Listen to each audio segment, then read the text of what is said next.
Hello everyone, আসসালামু আলাইকুম। আজকে আপনাদের সঙ্গে কাপ কেকের রেসিপি শেয়ার করছি। মাত্র একটা ডিম দিয়ে গ্যাসের চুলায় একদম সহজভাবে আজকের এই কেক তৈরি করে দেখাবো। কেক তৈরির জন্য প্রথমে নর্মাল তাপমাত্রার একটা ডিম নিয়ে নিচ্ছি। ডিম ফ্রিজে থাকলে অবশ্যই 1 ঘন্টা আগে বের করে রেখে নর্মাল করে নিতে হবে। ইলেকট্রিক বিটার দিয়ে বিট করে নিচ্ছি। 1/4 কাপ পরিমাণে চিনি 2 বারে দিয়ে আমি বিট করে নেব। এই পর্যায়ে 2 টেবিল চামচ পরিমাণে সয়াবিন তেল, 1 চামচ পরিমাণে ভ্যানিলা এসেন্স দিয়ে নিলাম। সব কিছু আবারও খুব ভালো করে বিট করে নিচ্ছি।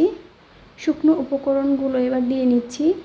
1 কাপ পরিমাণে আটা, 1/2 চামচ পরিমাণে বেকিং সোডা এবং বেকিং পাউডার দিয়ে খুব ভালো করে চেলে নিচ্ছি। খুব ভালো করে চালা হয়ে গেছে। এবার স্প্যাচুলা দিয়ে আলতো হাতে শুকনো উপকরণ মিশিয়ে নিচ্ছি। এই পর্যায়ে 2 চামচ পরিমাণে আগে থেকে জাল করে রাখা দুধ দিয়ে নিলাম। দিয়ে আবারও খুব ভালো করে মিশিয়ে ব্যাটার তৈরি করে নিচ্ছি। পারফেক্টভাবে ব্যাটার তৈরি হয়ে গেছে। খুব সামান্য একটু ব্যাটার ছোট একটা বোলের মধ্যে উঠিয়ে নিচ্ছি। 1 চামচ পরিমাণে কোকো পাউডার দিয়ে নিচ্ছি। খুব ভালো করে মিশিয়ে নিচ্ছি। এখানে 1 টেবিল চামচ পরিমাণে দুধ দিয়ে একটু পাতলা ব্যাটার তৈরি করে নিলাম। ছোট ছোট মোল্ডের মধ্যে বেকিং পেপার বিছিয়ে খুব ভালো করে তেল ব্রাশ করে নিয়েছি।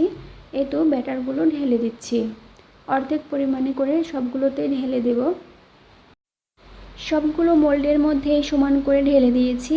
এই পর্যায়ে যে ব্যাটারগুলো কোকো পাউডার দিয়ে মিশিয়ে রেখেছিলাম সেটা দিয়ে একটুখানি ডিজাইন করে নিচ্ছি। আমি চামচ দিয়ে করে নিচ্ছি, আপনারা চাইলে পাইপিং ব্যাগে উঠিয়ে করে নিতে পারেন। কেকের মধ্যে এইভাবে ডিজাইন করলে বাচ্চারা খেতে অনেক বেশি পছন্দ করে এবং দেখতেও অনেক সুন্দর লাগে। একটু ডিজাইন করে নিলাম। এইবার চুলায় একটা পাত্র দিয়েছি এবং 2 মিনিট প্রিহিট করে নিয়েছি।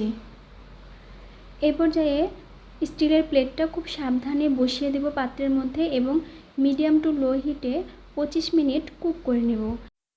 ফিরে আসলাম 25 মিনিট পরে। অনেক সুন্দরভাবে কেকগুলো ফুলে উঠেছে। একটু সাবধানের সাথেই প্লেটটা উঠিয়ে নিচ্ছি, কারণ প্লেটটা ভীষণ গরম থাকে। সবগুলো খুব সুন্দর হয়েছে। একটা পাত্রের মধ্যে উঠিয়ে নিচ্ছি। দেখুন মোল্ড থেকে কত সুন্দরভাবেই উঠে আসছে। এই কেক দেখতে যেমন সুন্দর লাগছে, খেতেও ভীষণ টেস্টি ছিল। নিচে একটু পড়ে যায়নি, ভেতরে অনেক সফট হয়েছে, দেখে নিশ্চয়ই বুঝতেই পারছেন। যাই হোক, বাসায় ছোট বাচ্চা থাকলে এইভাবে ডিজাইন করে কেক তৈরি করবেন, বাচ্চারা খেতে অনেক বেশি পছন্দ করে। আজকের রেসিপি আশা করছি আপনাদের ভালো লেগেছে। তবে আপনাদের কেমন লেগেছে কমেন্টে জানাতে অবশ্যই ভুলবেন না।